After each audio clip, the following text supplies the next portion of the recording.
President of the United States, surrounded by some of his grandchildren, pauses in his war tour of the nation to hold a family reunion in Texas. Then on to famous Randolph Field, America's West Point of the air, and the entire Cadet Corps lines up for a review by the Commander-in-Chief.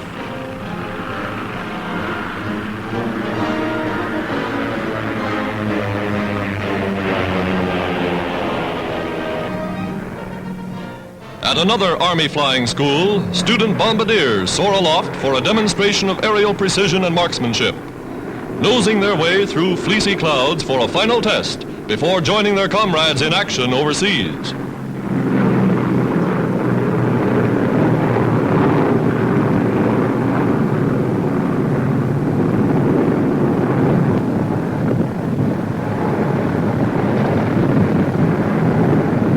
Over the bomb range, the target grins skyward.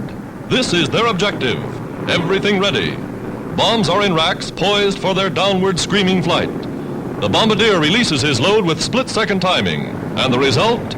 Bullseye for Uncle Sam's bombardiers.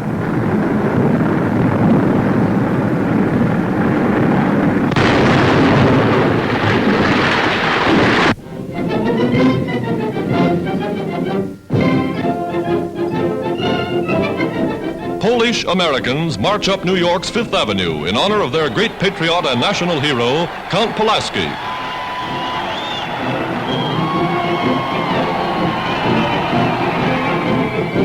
Adopted daughters of America and young ones born in America, keeping alive the faith, the spirit, and the traditions of gallant Poland.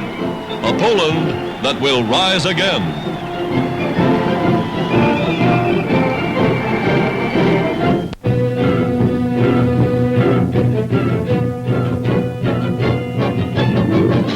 War dance in the jungle. Friendly natives entertaining United States troops stationed halfway between Australia and the Fiji Islands.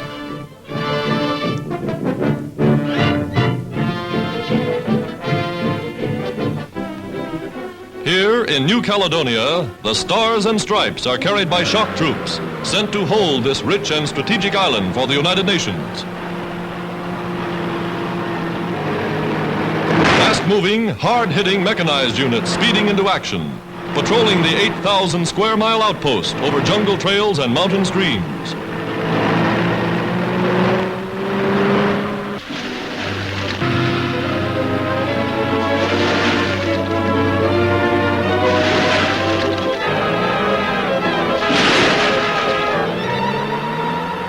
Even for seasoned infantrymen, it's a constant battle against nature and the unknown.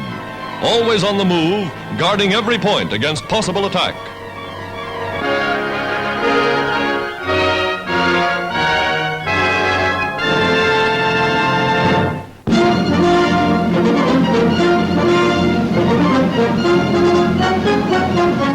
Homecoming for a hero.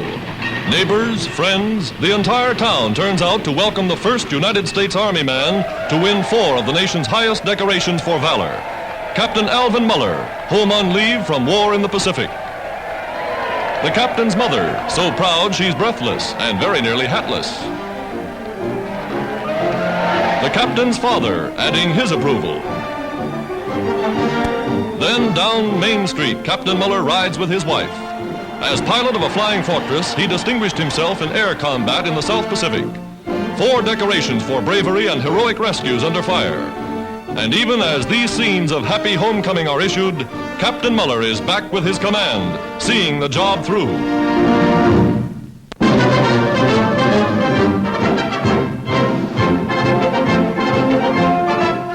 A convoy of anti-aircraft units rumbles across America's great western desert. And from out of the sagebrush and cactus, camouflaged guns are revealed ready to shoot. Rangefinders, sound detectors spring into action. A part of the nation's long chain of coastal defense, they're always on the alert. Now, guns ready, they practice on a target towed by a plane.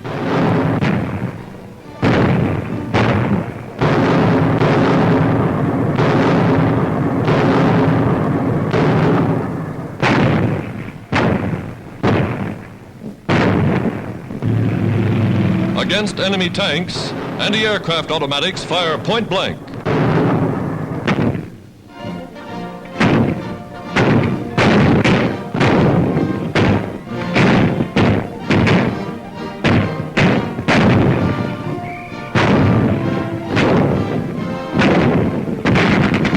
By night, batteries of searchlights sweep the sky, hot steel and tracers marking the path of death.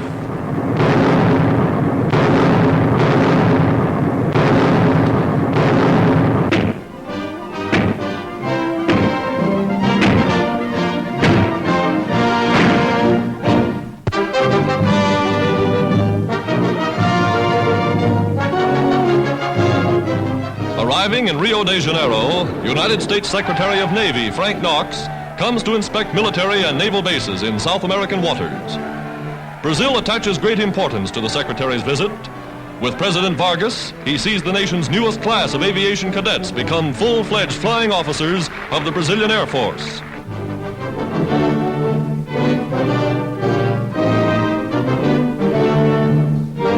With white-helmeted veterans, most of whom received basic training in the United States, the newly commissioned officers are ordered immediately to flight commands. Today, Brazil is turning out both planes and pilots in ever-increasing numbers. Brazil, on guard in South America.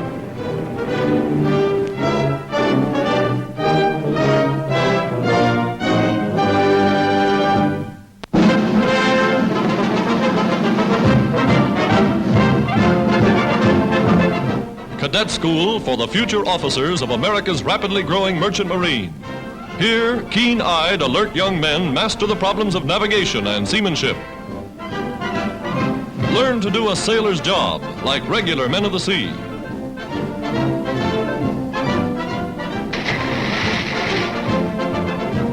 And the crews, every day in every port, these unsung heroes of the merchant marine are signing up for service. For planes must be delivered overseas. Guns must be transported to new fronts. Torpedo boats must be sped to combat areas. And trucks, the lifeline of armies, must reach the theaters of war with all possible speed. Cargoes battened down on decks, each ship awaits orders for departure. In undisclosed harbors, they rendezvous, their destination known only to the commander. Now, steam up, the 0 hour is at hand, and the mighty fleet gets underway. Below deck, deep in the bowels of the ship, engines throb, the fires burn high. Every man is at his post.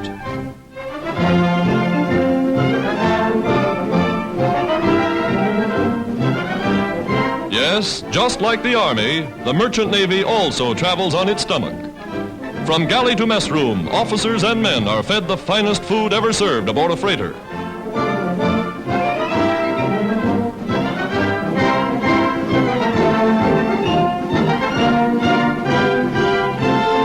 Blackout. They're leaving the protection of the harbor. Keen eyes must now be on the lookout for lurking submarines. Day after day, week after week, the convoys go through, bringing food, supplies, ammunition, equipment to United Nations around the globe, to Australia, to England, to India, to Russia. The greatest merchant fleet in all history, America's Victory Fleet, delivering the goods that will win the war.